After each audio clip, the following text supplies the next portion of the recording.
भांति बाबा ने अपने मुरलियों में कहा है, बताया है, कर्म कब और कैसे होते हैं। तो बाबा ने 3 प्रकार के कर्म बताए हैं। एक होता है सुकर्म, दूसरा होता है अकर्म, तीसरा होता है विकर्म। सुकर्म, अकर्म और विकर्म। इसका समय होता है।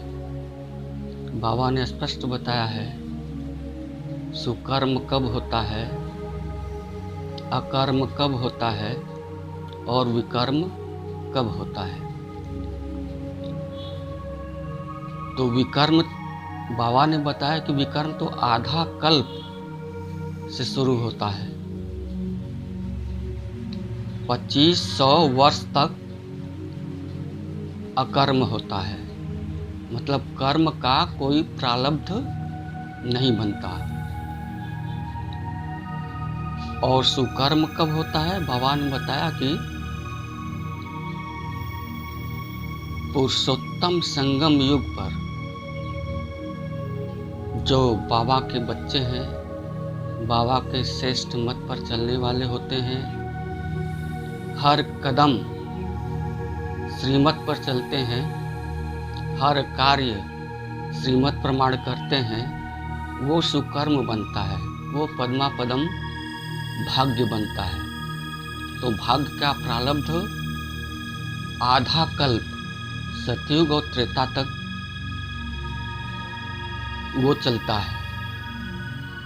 उसका कोई जो भी कर्म वहाँ होता है, वहाँ पर उसका कोई प्रारब्ध नहीं बनता है।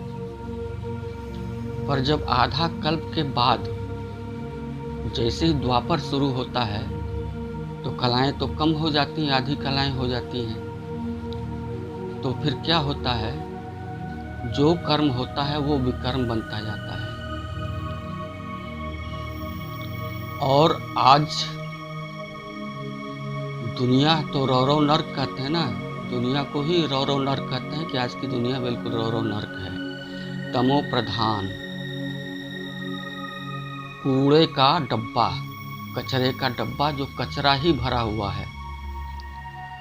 अब कचरे के डब्बे में कचरा भरा हुआ है, उस डब्बे से अगर कोई पावन चीज निकालेंगे, ढूंढेंगे तो मिलेगा? नहीं मिलेगा।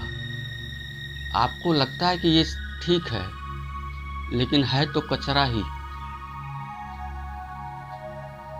तो कचरे का अगर प्रयोग करेंगे तो कचरा ही बनेगा, वो विकर्म बनता जाता है। फिर भी मनुष्य है ना, अपने को बहुत चालाक समझते हैं, सोचते हैं कि मैं जो भी कर्म, वो जानते हैं कि ये सब जो कर्म मैं कर रहा हूँ वो अच्छे कर्म नहीं है, तो पाप बनता है। तो सोचते हैं कि जो पाप होता है तो थोड़ा दान पुण्य कर लेने से, दर्शन पूजन कर लेने से, गंगा स्नान कर लेने से पाप कट जाता है। पर ऐसा नहीं होता है, क्योंकि मनुष्य तो ये सोचता है कि शरीर को ही सब कुछ लगता है। लेकिन आत्माओं के ही बारे में कहा गया है कि पाप आत्मा, पुण्य आत्मा, धर्मात्मा, महान आत्मा। पाप शरीर, पुण्य शरीर, महान शरीर ये नहीं कहा जाता, ये कहा जाता है तो सारा लेप छेप जो है आत्मा पर ही चढ़ता है, आत्मा को ही भोगनी पड़ती है, क्योंकि उसी में संस्कार बनते जाते हैं और संस्कार के हिसाब से फिर वैसे ही कर्म शुरू हो जाते हैं। एक वो ऋषि थे, कहीं यात्रा कर रहे थे, तो यात्रा करते करते उनको एक मनुष्य मिला। तो मनुष्य को रोककर पूछा उस ऋषि ने कि मनुष्य इतना पाप क्यों करता है।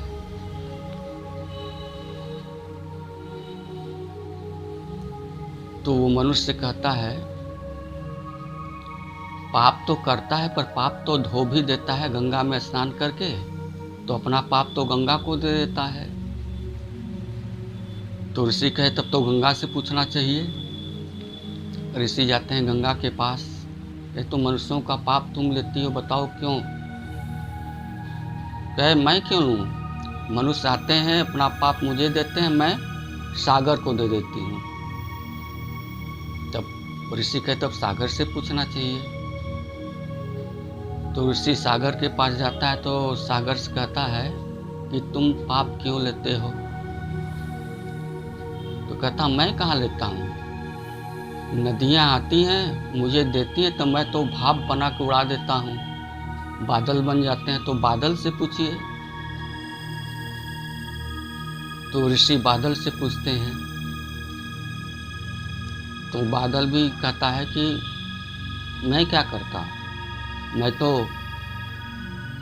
पानी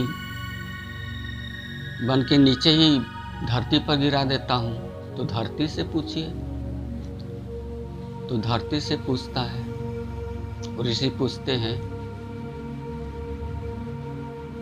तो धरती कहता, मैं क्या जानूँ, मैं तो पानी, मनुष्य फसल उगाते हैं तो मैं फसलों को उगाने के लिए काम करती हूँ, पानी का प्रयोग हो जाता है। तो फसल से पूछिए, जो पैदा होता है अनाज। तो अनाज से ऋषि पूछते हैं, तो मैं क्या करता, मुझे मनुष्य खा जाते हैं, तो मनुष्य से ही पूछिए।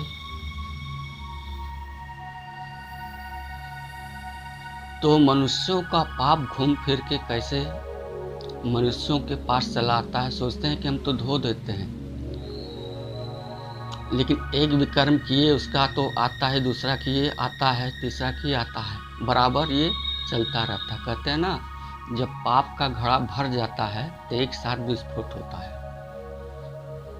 तो कहते हैं, तो परमात्मा को ही दोष देते हैं, अपने कर्म का नहीं, पर परमात्मा को दोष देते हैं कि परमात्मा दुख देता है तो चारों तरफ से देता है, क्योंकि पाप तो हमने इकट्ठा किया।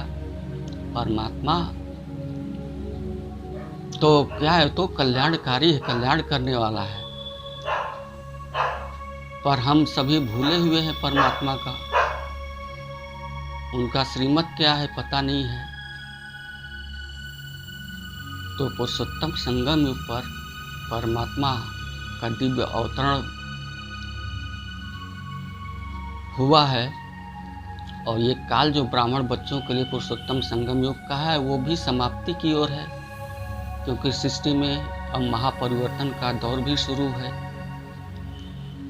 तो मनुष्य की चालाकी किसी भी कारण से काम नहीं करेगी, कर्मों का फल भुगतना ही पड़ेगा। और जो भी दुनिया में समस्याएं आएंगी वो तो मनुष्यों की देन है, मनुष्यों द्वारा ही आएंगी, क्योंकि मनुष्यों ने ही इस दुनिया को तमो प्रधान बनाया है। क्योंकि स्वयं में तमो प्रधान बने तो प्रकृति के तत्व भी तमो प्रधान बनते चले गए। इसलिए कम समय है, ईश्वर को सही रीत जान के समझ के उनको याद करना। और बाबा की पढ़ाई रोज होती है, मुरली को रोज पढ़ना, उसके पॉइंट को याद करना और उस पर चिंतन मनन करना। जब ये क्रियाएं चलती रहेंगी तो हमारी स्थितियां चेंज होती जाएंगी, है ना। जब दृष्टि चेंज होगा तो वृत्ति भी चेंज होगा, तो हमारे अंदर की सृष्टि चेंज होगी। और हमारे अंदर की जब सृष्टि, आंतरिक सृष्टि जब चेंज होगी तो बाहरी सृष्टि ऑटोमेटिक चेंज ही होगी। अच्छा, ओम शांति।